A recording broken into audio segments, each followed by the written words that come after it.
Hər vaxtınız xeyir olsun. Sizi yeni bir gündən və yeni bir vlogdan sizi salamlayıram. Burada deməli krepdir, amma südsüz krepdir. Krep hazırlayacağım. Deməli bura sadəcə olaraq hazırlanış videosunu çəkmədim. Qısaca sizə başa salam. Deməli stəkan yarım un, eyni stəkan olmalıdır. Eyni stəkan ölçümü istifadə edin. Və stəkan yarım da manlı. Sonra deməli bir xörək qaşığı şəkər tozu, bir çay qaşığı duz, bir elə bir tatlı qaşığı çay qaşığından biraz böyük olan qaşıqla da bir droj əlavə elədim. Və onu quru halda yaxşı qarışdırdım. Ondan sonra isə 3 stəkan yarım da su əlavə elədim və bunun ağzını qapaqla örtmüşdüm. İndi qapağını açmışam. Baxın görün necə dişdi. Və indi krepləri başlayıb bir-bir bişirəcəm. Bu arada yadımdan çıxdı. Bunu mütləq blenderdən yəni keçirtmək lazımdır. Biraz bura duru yağ əlavə eləmişəm.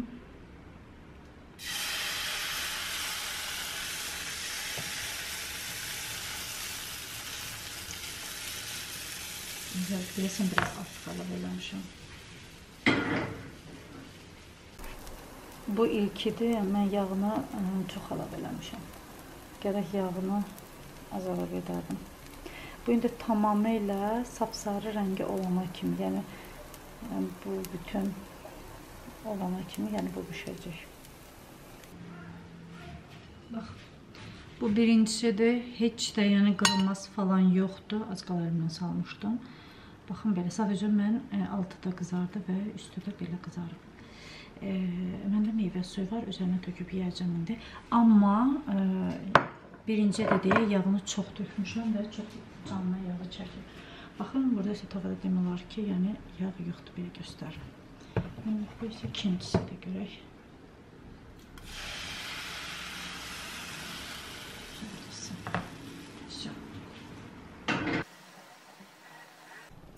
Baxın, deməli, ağ qalan hissələri də, yəni bax, bu rəngdə saralmalıdır. Saralanda artıq pişmiş olacaq. Çox qəşəng diş alınır. Eyni tərkibində droj var ona görə. İçərisində tamamilə yumurtasızdır. Yəni, yumurtasız olub da belə qırılmıyor krepin alınması. Amma istədiyiniz kimi yəni nazik olmayacaq. Bunu əvvəlcədən deyim. İndi bunu çevirim mi?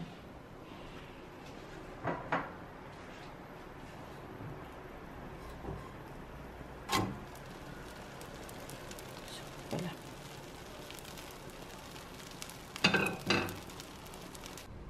Bişirdim. Bu birincisi də hər iki tərəfini qızartdım. Baxın, bu birinci ilk tərəfidir. Çevirdim, sonrası budur.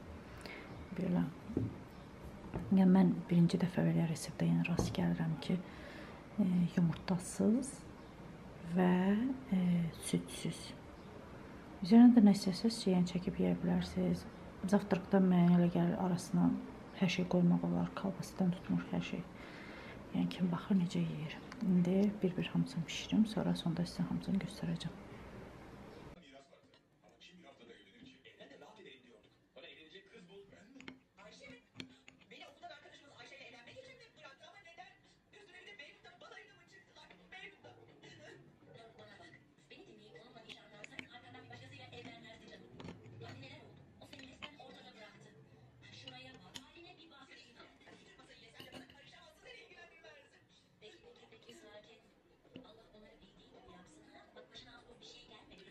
Hadi ama sen onunla evleneceksin. Evet evleneceksin. En azından kağıt üzerinde aşevileydin ya. Ben yapacağım bilmiyorum tamam. Birazcık küçük. Sakın başlayayım. Geç şunu sakın söyle. Söylesem ne kaybedersin? Onunla danışıp sonra karar verirsin.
Deməli sizə otağın ümumi halını göstərirəm. Baxın, beşlər falan tökmüşəm və burada bu Nurayın polkasıdır. Bunu qəşəng yığdım.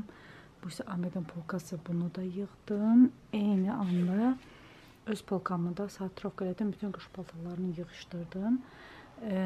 Bunda bütün hamısı qış paltarlarıdır.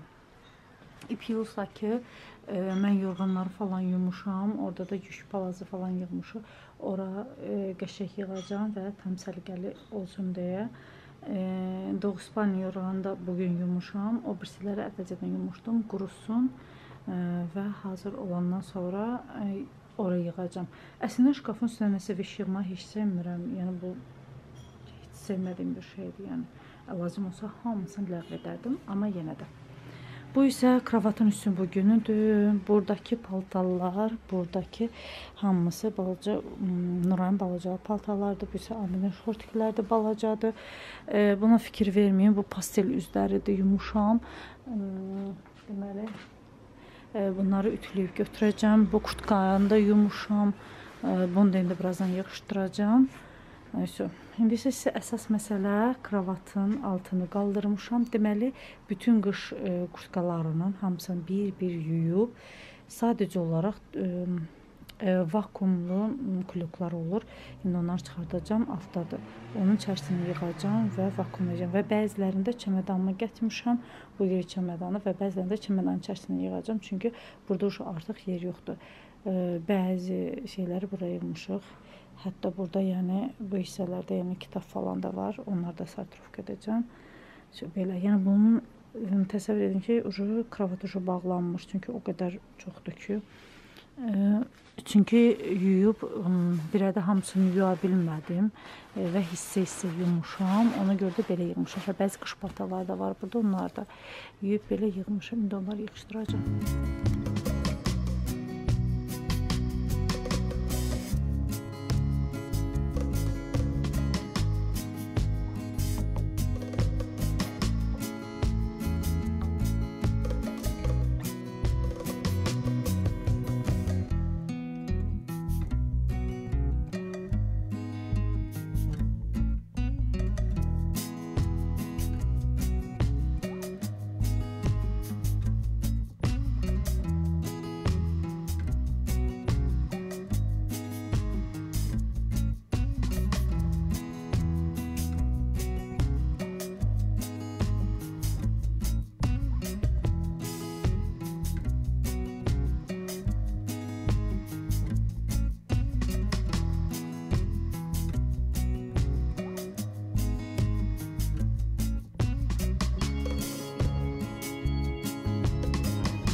Deməli, veşlərin çox hissəsini belə vakumlu deməli, klüklara yığdım. Bu, o birisi də yaxşı tutdu, ancaq bu isə yox. Bunu deyəsən, haradasa hava buraxır, ona görə təzədən bu öz-özünü köfdü. Amma yenə də bir tərəfinə belə yəni yığa bildim. Bu, məsəl üçün, daş kimidir, çox yaxşı olub. O da pis deyil, o da yaxşıdır. Sadəcə olaraq pis sosla edib tez ağzını tutmaq lazımdır. Amma bunu 2 dəfə elədim, yenə də hava buraxdı. Bəzilərində isə artıq çəmədana yığdım. İstifadə eləmədiyimiz kurtkalar falan hamısını yəni buraya yığmışam. Bu arada isə bu çəkdiyim videonun bu hissəsi isə növbəti gündən çəkirəm, çəkilişimi edirəm. Çünki bütün pastel üzlərini tam yuyub bitirdikdən sonra ütüləmək qərarına gəldim. Çünki hamısı yığılsın və bir ədi ütülüyüm. Bu arada ütü stolum var, amma sadəcə olaraq ütü stolunun mənim üçün rahat olmadığı üçün ondan heç istifadə eləmirəm.